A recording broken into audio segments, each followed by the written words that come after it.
terrorisme en Espagne, condamnation générale. Nouvelle difficulté pour l'énergie européenne, bientôt plus de gaz iranien. Un reportage de notre envoyé spécial Philippe Rochaud. Une nouvelle formule de vacances en famille, les VVF.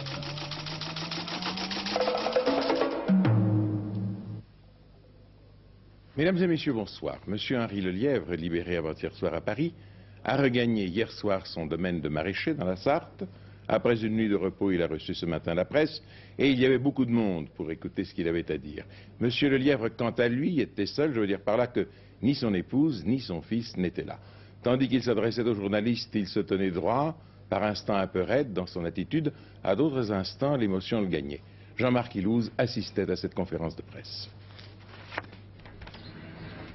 À défaut d'avoir fait disparaître toutes les zones d'ombre de l'affaire Lelièvre, une conférence de presse qui dissipait au moins les mystères du Collinet, la demeure patriarcale des Lelièvres, maison bourgeoise et silencieuse qui avait toujours intrigué les habitants du village.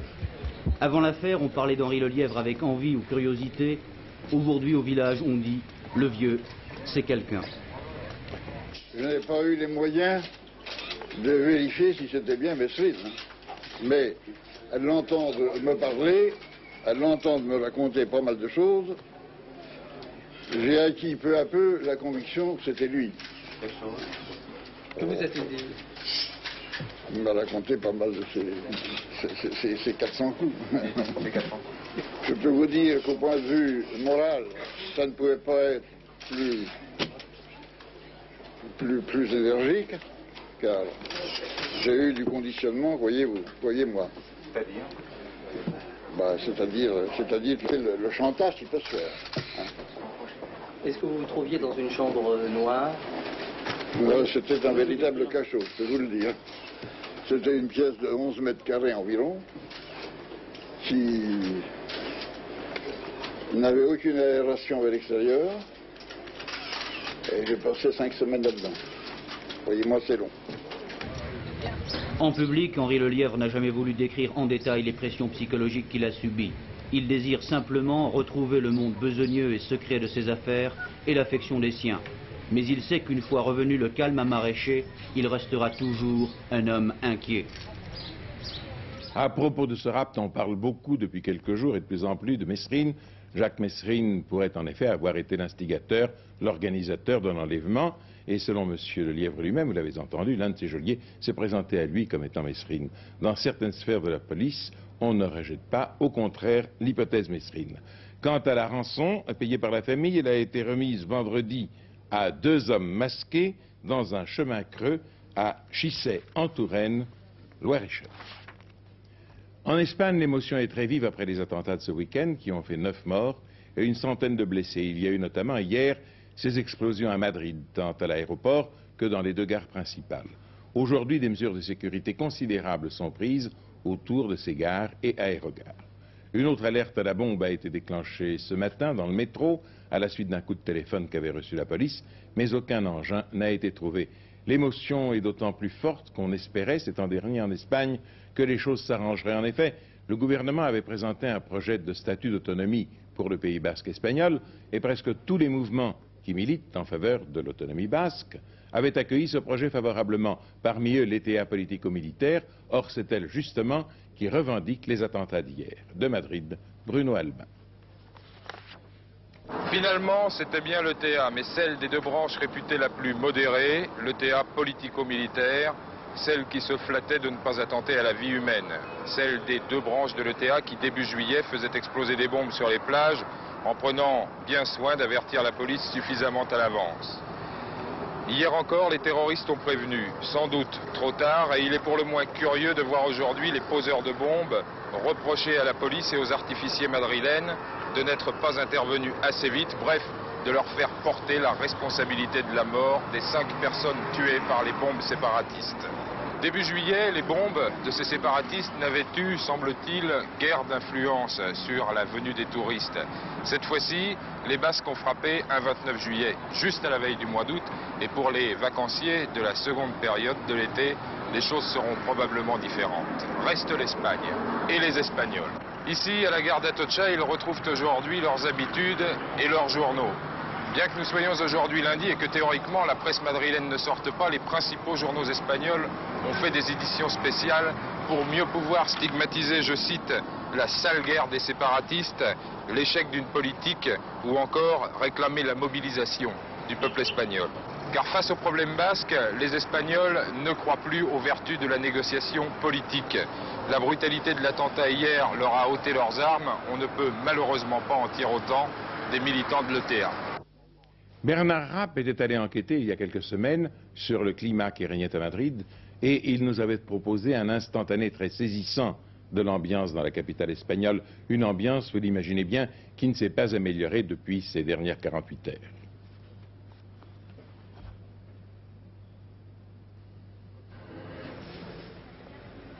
Comme chaque matin, la patrouille 300 de la direction de la sûreté espagnole, on l'appelle là-bas la police secrète, se prépare à partir.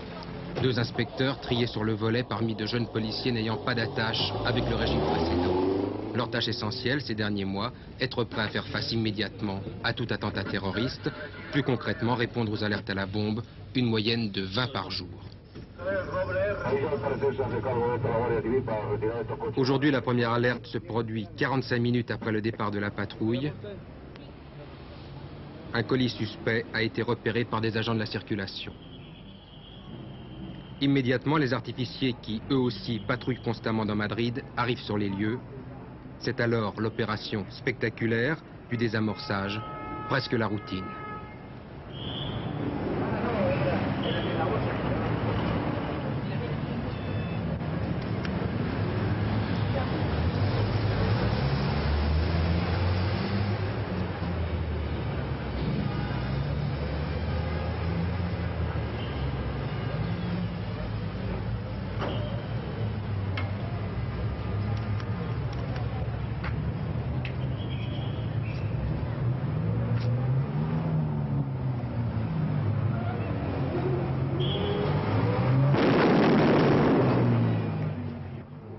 Le même jour, 2 bombes exploseront en Espagne, l'une sans faire de dégâts, l'autre tuant un passant. Mais la bombe la plus meurtrière a explosé le 27 mai dernier dans une cafétéria madrilène. C'était la première fois qu'un lieu public était visé. Bilan, 8 morts dont un enfant et 52 blessés. Tout de suite, j'ai pensé que c'était une bombe. Nous sommes tellement, au fond, effrayés tout le temps. On n'est pas douté. Beaucoup de personnes qui sortaient. Et elles pleines de sang, et enfin, et des petits-enfants, tout avec toutes les jambes mal et qui ne pouvaient pas marcher, et arrachés, et le visage défiguré, tout en sang, tout plein de sang, on ne voyait pas ni les yeux, ni rien. Alors, je ne peux pas comprendre, je trouve que c'est horrible, inexcusable, je pense, c'est une monstruosité, vraiment. 2 terroristes appartenant à un groupe se réclamant de l'extrême gauche, le Grappo, ont été arrêtés récemment et ils ont avoué avoir pris part à cet attentat dont Rapp vous parlait un instant et qui avait fait 8 morts au Café California. Surprise dans le monde après la décision de l'Iran d'arrêter toutes ses exportations de gaz naturel vers l'Europe et l'Union soviétique. L'Iran devait fournir à la France plus de 3 milliards de mètres cubes de gaz en 1983. La décision des religieux au pouvoir à Téhéran peut provoquer une hausse très vive sur les prix du gaz et compromettre dans une certaine mesure l'avenir de l'industrie chimique européenne. On attend aussi une révision totale de la politique pétrolière de l'Iran. En vérité, nos envoyés spéciaux, Philippe Rochaud et Alain Pagano, qui reviennent du Golfe Persique, ont pu constater que la politique iranienne en matière de gaz et de pétrole avait complètement changé. 60 millions de mètres cubes de gaz naturel brûlent ici chaque jour dans le désert du Khouzistan, à 100 km des côtes du Golfe Persique. Ces installations étaient jusque-là le symbole de la politique de l'Iran en matière de gaz et de pétrole. Le gaz naturel, 120 millions de mètres cubes par jour, partait vers l'URSS à travers un gazoduc de 1500 km de long. Le pétrole brut, 500 000 barils par jour, était entièrement exporté vers l'Occident. À présent, l'Iran ne va garder que la quantité nécessaire à sa consommation intérieure. Le projet de gazoduc, qui devait transporter 13 milliards de mètres cubes par an vers la France, l'Allemagne et l'Autriche, est abandonné. Les nouveaux maîtres de l'Iran, les religieux, estiment que le gaz n'est plus rentable, qu'ils n'ont pas de cadeau à faire à l'Occident et qu'ils peuvent se contenter des seuls revenus pétroliers. Ces puits de la région d'Abadan produisaient l'an passé 300 millions de tonnes de brut par an. Ils n'en produisent plus que la moitié. La République islamique d'Iran refuse de fonder l'économie du pays sur la production pétrolière à outrance. Elle mise sur un développement économique modeste.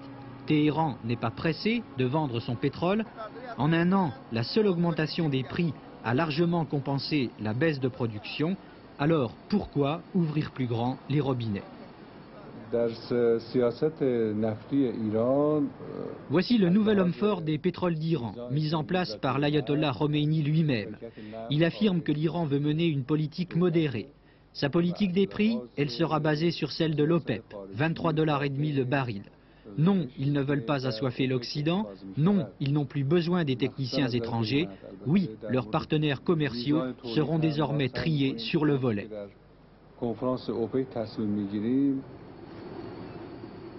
Mais la politique pétrolière de l'Iran ne dépend plus des nouveaux maîtres du pays. La région du Khouzistan, où se trouvent toutes les réserves de gaz et d'or noir, est l'enjeu d'un conflit sanglant entre la minorité arabe, qui demande l'autonomie de la province, et la majorité persane, qui tient les rênes du pouvoir. Nous sommes dans l'une des plus grandes raffineries du monde, celle d'Abadan, sur la côte du golfe Persique. Le brut arrive ici par milliers de tonnes de tous les champs pétrolifères de la région pour être raffiné. Par 3 fois en un mois, l'oléoduc et les installations ont été sabotés par des commandos. La raffinerie d'Abadan a dû réduire sa production à 100 000 barils par jour. Les ouvriers iraniens, ceux-là même qui ont fait grève contre le Shah d'Iran et pour l'ayatollah, ont travaillé jour et nuit pour réparer les installations et les oléoducs.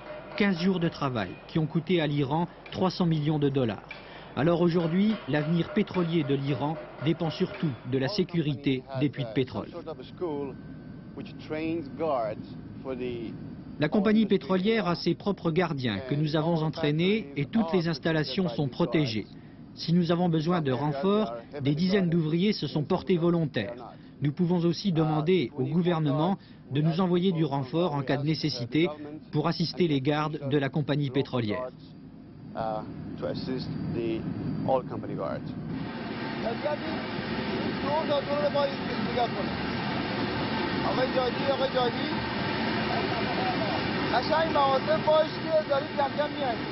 Pourtant, le pétrole d'Iran n'est plus protégé. Dans ce gisement qui produit chaque jour 300 000 barils de brut, seuls 2 hommes munis d'un talkie-walkie surveillent les installations qui protégeaient le secteur. Un avion survolait 3 fois par jour les champs pétrolifères. Aujourd'hui, on ne rencontre plus aucun soldat, la plupart sont rentrés chez eux, ridiculisés par les événements.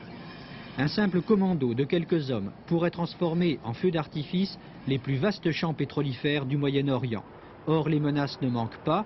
Voilà pourquoi on a pu dire que le pétrole d'Iran était à présent à prendre. Alors, nous venons de voir que la France ne pourrait pas compter sur le gaz iranien, alors que notre pays est appelé à en utiliser chaque année davantage. Quelles vont être les conséquences de la décision iranienne? C'est ce que je demande à Pierre-Marie Thiaville. Oui, en ce moment, 11% de notre énergie, même un peu plus, c'est du gaz. Et pour 85, on prévoit 16%, donc importance croissante. Et d'où vient ce gaz? Alors oui, vous remarquerez que pour le moment, nous n'en achetons pas à l'Iran, ce qui nous permet de ne pas être pris immédiatement par cette décision iranienne de fermer les robinets. 30% à peu près, ce sont des chiffres arrondis, nous vient de là que c'est notre pétrole à nous, c'est pourquoi j'ai mis un petit drapeau tricolore, le reste ce sont des importations. 37%, très important, nous viennent des Hollandais, de Groningue, 13% de l'Algérie, 10% des Soviétiques, 10% de la Norvège, plus exactement de la mer du Nord, Ekofisk et Frigg, ce sont des gisements maritimes qui appartiennent aux Norvégiens. Alors, ce qu'il faut voir, c'est que ces gisements, c'est que ces provenances de gaz vont évoluer dans le temps. Et c'est pourquoi nous avions de beaux projets avec l'Iran pour l'horizon 1985. Ces origines de gaz vont évoluer parce que le gisement de lac, bien qu'il ne soit pas épuisé dans l'immédiat, sa production va baisser considérablement à partir de 80-81 et en fin de compte il sera épuisé. Aussi les Hollandais, la production du gisement de Groningue est au maximum de sa capacité, comme il y a de plus en plus de clients, la part va baisser. Alors on avait espéré compenser d'abord par l'Algérie, il n'a pas trop de problèmes, les contrats sont signés pour la plupart ou en bonne voie, et puis par l'Iran. Et aujourd'hui, plus l'Iran. par quoi allons-nous compenser? Il y a peut-être une possibilité ici d'augmenter encore la part algérienne si les Algériens le peuvent, parce qu'ils ont signé d'autres contrats, et surtout s'ils le veulent, parce que nos relations n'ont pas toujours été très bonnes avec Alger ces dernières années, mais enfin on peut l'espérer. Et pour le reste, eh bien on ne sait pas. Mais de toute façon, on pense aussi au Nigeria, où il y a des tractations en ce moment à Lagos peut-être. Mais il y a une chose qui est certaine, c'est que si la France récupère du gaz facilement, ou qu'elle le récupère difficilement, ce qui est certain, c'est que sur le plan mondial, cette décision iranienne va avoir une influence sur les prix. Et vous pouvez être certain que ça, il ne faudra pas attendre 1985, mais dès demain ou après-demain, les prix du gaz naturel mondial vont augmenter. Alors je ne sais pas s'il faut penser du bien ou du mal de la révolution de l'ayatollah Khomeini, mais ce qui est certain, c'est qu'elle aura coûté très cher à tout le monde. Le Shah d'Iran dicte ses mémoires sur Magnéto, il le fait en français. Selon notre confrère américain Newsweek, ces mémoires seront publiées en automne par un grand éditeur parisien. Au Nicaragua, le fils de Somoza, le dictateur, rassemble quelques éléments de la fameuse garde nationale de son père à la frontière du Honduras, c'est-à-dire dans le nord du pays, et il pourrait chercher ainsi à fomenter des troubles. Demain mardi, à ce même journal de 20h, Patrick Clément et Christian Héroux nous proposent une page spéciale consacrée au Nicaragua. Nos envoyés spéciaux étaient à Managua avant la chute de Somoza. Ils ont vécu la fin de la dictature, ils ont assisté à l'arrivée du nouveau gouvernement et ils ont vécu les 30 jours qui ont changé l'histoire du Nicaragua. Demain, dans le journal de 20h, leur reportage spécial. M. Raymond Barre était reçu en audience aujourd'hui, comme chaque lundi, par le président de la République. À sa sortie de l'Élysée, on lui a rappelé certaines critiques qui courent ici et là et d'après lesquelles le gouvernement aurait profité de ce que les Français étaient en vacances pour prendre des mesures de hausse. Je vous les rappelle brièvement: les cigarettes après-demain mercredi, l'essence autour de 3 francs 05 le litre de super avant le 15 août, l'électricité qui monte d'environ 6%. Au même moment, hausse auquel il faut ajouter la contribution temporaire demandée aux assurés sociaux pour aider à combler le déficit de la sécurité sociale. Alors M. Barre a répondu en substance: on n'impose aucune hausse aux Français du fait que les vacances vont avoir lieu et que les Français n'y pensent pas. C'est parce que le moment est venu de prendre ces mesures. Pourquoi voulez-vous que nous ne les prenions pas? La vie continue. À Marseille, l'Assemblée générale des dockers des bassins ouest vient d'approuver à l'unanimité l'accord signé entre les entrepreneurs de manutention et le syndicat des ouvriers dockers. Le travail qui était interrompu totalement dans cette zone depuis le 3 juillet reprendra donc dès demain matin. L'une des imprimeries françaises les plus importantes, Néogravure, qui emploie plus de 2000 personnes et qui imprime de nombreux périodiques à grand tirage, vient d'être mise en règlement judiciaire après avoir déposé son bilan. La mise en règlement judiciaire est une procédure qui implique la désignation d'un administrateur provisoire dont la tâche principale est d'éviter la faillite. C'est ainsi, par exemple, qu'on avait procédé avec Manufrance. D'où vient la situation actuelle à la Néogravure? Quelles peuvent en être les conséquences? Jean-Claude Renaud répond. Que vont devenir les imprimeries de la Néogravure? C'est la question que se posent aujourd'hui tous les salariés du groupe depuis sa mise en règlement judiciaire. À 2 reprises déjà, en 1976 et en 1978, l'entreprise avait bien failli déposer son bilan. Pourtant, la Néogravure, c'est le numéro 1 français de l'imprimerie lourde. C'est elle qui imprime Télé 7 jours, Elle, Le Chasseur français, Paris Match et des dizaines d'autres périodiques. Cette fois, ça y est, malgré les plans de redressement, malgré surtout des licenciements massifs, il faut savoir que les effectifs de l'entreprise sont passés de 6000 à 2100, malgré tout cela, le tribunal de commerce a dû prononcer la mise en règlement judiciaire de la société mère et constater que 6 filiales sur 7 sont actuellement en cessation de paiement. La raison en est simple, le déficit cumulé pour 77 et 78 s'élève à 120 millions de francs. Cette année, il sera moins important, de l'ordre de 30 à 40 millions, mais la Néogravure a pourtant besoin d'argent frais. Il faudrait 200 millions environ pour moderniser les équipements, les rotatives et pour rendre les imprimeries plus compétitives. Or, les actionnaires, notamment le groupe Hachette, n'ont pas voulu financer ces investissements. Résultat, c'est désormais un administrateur provisoire qui va tenter d'éviter la faillite pure et simple. Son objectif avoué, faire éclater l'entreprise et trouver un investisseur pour chacune des 6 filiales. Une solution que refusent les syndicats. Son éclatement ne peut pas être la solution, car en définitive, c'est une nouvelle fois une réduction de la Néogravure et du potentiel graphique que représente l'entreprise. Il est clair que les entreprises qui seront lâchées par le groupe Hachette, c'est-à-dire le plus grand éditeur français, se retrouveront sans clientèle et à terme risquent de ne pas avoir la possibilité de remplir leur carnet de commandes. Personne ne veut faire ce qui doit être fait. Cela fait des années que la Fédération du Livre dit qu'il est nécessaire de moderniser le potentiel graphique français et de faire les investissements nécessaires. Ce n'est pas en réduisant les ouvriers que le nombre d'ouvriers que l'on arrivera à faire face aux besoins réels de notre pays en impression. Il faudra sans doute attendre la rentrée pour connaître le sort réservé aux 6 imprimeries de la néogravure. Un grand philosophe est mort. Herbert Marcuse est décédé hier à Starnberg, près de Munich, en Bavière. Il était en visite dans son pays natal et il y avait fêté il y a à peine 2 semaines ses 81 ans. Herbert Marcuse était professeur à l'université de Berkeley, en Californie. L'histoire retiendra de lui, entre autres, que les jeunes de mai 68 l'ont considéré à l'époque comme leur maître à penser, comme le théoricien de la contestation. Mais, ainsi que nous l'indique l'écrivain Jean Marabini, qu'il connaissait bien et qu'il accompagnait encore le mois dernier aux États-Unis, Herbert Marcuse était tout autre chose que le philosophe de mai 68. C'était pour la jeunesse américaine une sorte de père idéal, un précurseur, le philosophe de la liberté. C'est le dernier des grands philosophes allemands, mais si ce n'était que ça, c'est peu de choses. Non, c'est l'homme qui essaye de comprendre quelles seront les révolutions du futur. C'est l'homme qui analyse le capitalisme et le socialisme à partir des données concrètes d'aujourd'hui pour voir ce qui deviendra dans 100 ans. C'est l'homme qui a critiqué avant tout le monde et avant que l'on sache tout sur le goulag, le marxisme soviétique. C'est l'homme qui a surtout découvert que Marx s'était trompé en donnant au prolétariat une fonction totale, totalitaire, complète de l'histoire. Il avait compris, et il l'a dit il y a 20 ans, et nous le voyons aujourd'hui, que les classes moyennes prendraient le relais. Les petits bourgeois, la petite bourgeoisie dans le monde prendrait le relais. Et ce qui l'intéressait, où il est très actuel dans la société, par exemple, dans les phénomènes actuels, c'est d'avoir compris que le petit bourgeois américain se révolte contre le grand capital américain, au point que même Jimmy Carter est obligé d'en tenir compte. Voilà. Mais avant tout, si vous voulez, Marcuse restera comme l'homme de la jeunesse, l'homme de toutes les injustices, l'homme qui lutte contre toutes les injustices à l'avenir. Je pense, si vous voulez, que ceci est plus important que tout pour les jeunes qui le découvriront petit à petit. C'est aussi l'homme de la révolution esthétique, c'est-à-dire qu'il introduit des éléments dans son livre qui est un petit peu son héritage, son testament, ça s'appelle la dimension esthétique. Il dit qu'il faut revoir toutes les valeurs. Il est ainsi qu'il n'est pas nécessaire d'être, pour un jeune gauchiste, d'être sale et d'avoir les cheveux trop sales. La beauté n'est pas réactionnaire. La beauté est révolutionnaire. L'amour, tel que nous l'avons conçu même dans le passé, sous sa forme la plus poétique, est une forme valable et non pas réactionnaire. Il est absolument à contrepoint de ce qui se dit souvent dans les universités aujourd'hui.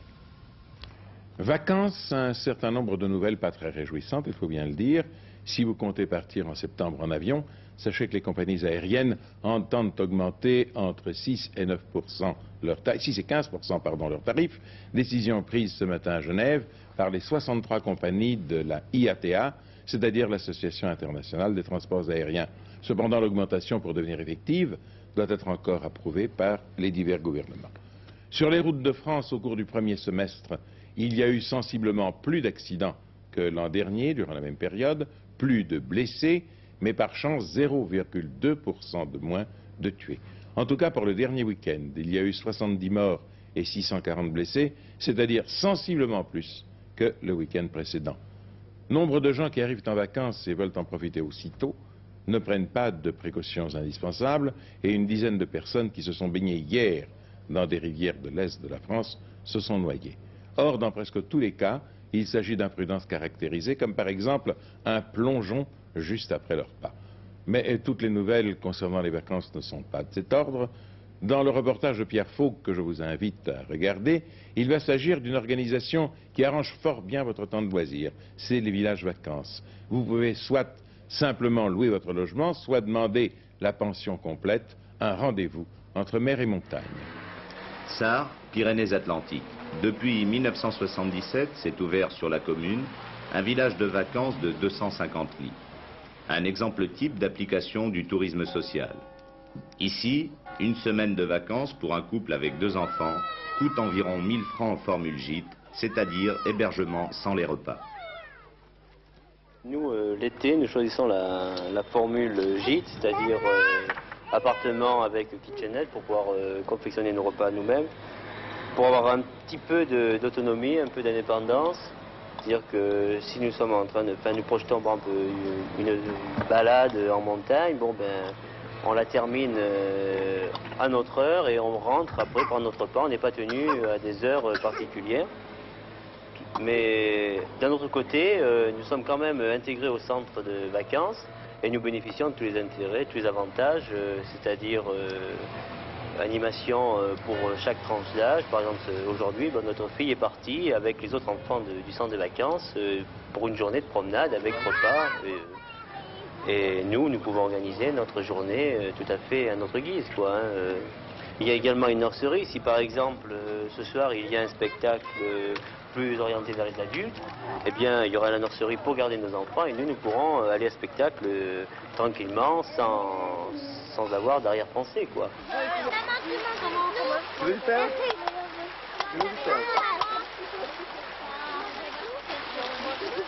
Est-ce qu'on ne souffre pas, dans un village comme celui-ci, par exemple, un peu de la promiscuité des gens ou, disons, du rapprochement? Disons que ça présente un avantage et un inconvénient. Si évidemment on a à côté de nous des gens qui ne savent pas vivre, qui s'amusent à taper les casseroles à 5 h du matin, c'est sûrement pas agréable. Mais enfin, comme c'est pas le cas ici, puis quand même que beaucoup de gens font des efforts, et puis c'est des gens qui comprennent très vite l'ambiance du centre des vacances, chacun fait des efforts pour ne pas gêner les autres. Et au contraire, ça ne présente que des inconvénients. Bon, là, on est en train de boire un pot entre amis. Il y a seulement 8 jours, on ne se connaissait pas. Aujourd'hui, on se connaît, quoi. Cette année, près de 2 millions de Français ont choisi cette formule de vacances dans les 443 villages de France. Sur l'ensemble du territoire, les villages de vacances développent une capacité d'accueil de 171 000 lits. Ici, on vit comme à la maison, dans le cadre de ces vacances. Il est évident que là, il n'y a pas de relation de client, de gars qui paye à personne qui rend un service. Bon, ben là, notre séjour, il est facturé à un prix que l'on connaît à l'avance. À partir de ce moment-là, de toute façon, les problèmes financiers sont réglés avec des gens qui sont compétents en la matière. Bon, et on n'a pas de relation avec les animateurs ou avec le directeur ou avec le barman ou autre. On n'a pas de relation financière. On passe nos vacances tout à fait indépendamment du souci, du problème financier. Les loisirs sont multiples, initiation à la spéléologie et autres sports que l'on peut pratiquer en bénéficiant des infrastructures communales. Ici, il y a osmose entre les vacanciers et le village. La particularité de ce village réside dans le fait que ce village est collé au bourg de Sarre, disons qu'il est intégré à la population. Ce n'est pas un village fermé, c'est un village qui est ouvert de tous côtés, comme vous pouvez le constater, et les gens peuvent y accéder de n'importe quel endroit. Et donc, ils sont directement en contact avec les vacanciers, et les vacanciers sont en contact avec la population, c'est vrai. À Sarre, l'adaptation de l'architecture à celle du Pays Basque a augmenté de 20% le coût de la réalisation. Il s'agit là d'un exemple de concertation entre associations, pouvoirs publics, organismes sociaux et collectivités locales. Le coût total de l'opération s'est élevé à 12 250 000 francs. Tout à l'heure, votre rendez-vous habituel du lundi soir, l'émission Question de temps, présentée par Jean-Pierre Elkabbach, est consacrée à l'agriculture de la mer. C'est une notion presque nouvelle. La pêche traditionnelle est malade pour 3 raisons majeures: la raréfaction des espèces animales, la pollution des mers, la hausse du prix du pétrole. Il faut donc créer une nouvelle forme de pêche, une méthode marine et végétale d'élevage. C'est l'agriculture de la mer, l'aquaculture. De nos jours, où en est la pêche traditionnelle? Quelle est la place de l'aquaculture dans le monde? 3 journalistes de la rédaction d'Antenne 2, Paul Amar, Édouard Laure et Philippe Châtenay, ont enquêté sur le terrain et ils ont rapporté des images souvent inattendues. Donc regardez à 21h40, Question de temps, le magazine de la rédaction d'Antenne 2, présenté par Jean-Pierre Elkabbach. 50 secondes de sport pour relater en athlétisme un prodigieux record du monde, 400 mètres en 49 secondes 89 centièmes, temps réalisé hier soir à Potsdam par l'Allemande de l'Est Marita Koch, 60 centièmes de mieux que la célèbre polonaise Przewinska il y a 3 ans. Descendre sous la limite des 49 secondes aux 400 mètres féminins, c'est un événement. Un temps annonciateur d'une spectaculaire finale de Coupe d'Europe, samedi prochain à Turin. Au couloir numéro 4, Marita Koch, la jeune Allemande de l'Est, Elle connaît déjà le bon chrono de 49 secondes 77 réalisé au Spartakiad par la soviétique Kuchunova. C'est peut-être d'ailleurs ce qui l'aiguillonne, car regardez, elle s'apprête et à grande enjambée à réaliser 48 secondes 89 centièmes sur 400 mètres. Marita Koch sera certainement la première femme à se rapprocher des 48 secondes 50, peut-être même dès ce week-end à Turin. 48 secondes 89, nouveau record du monde donc, contrairement au temps erroné inscrit à la droite de votre récepteur.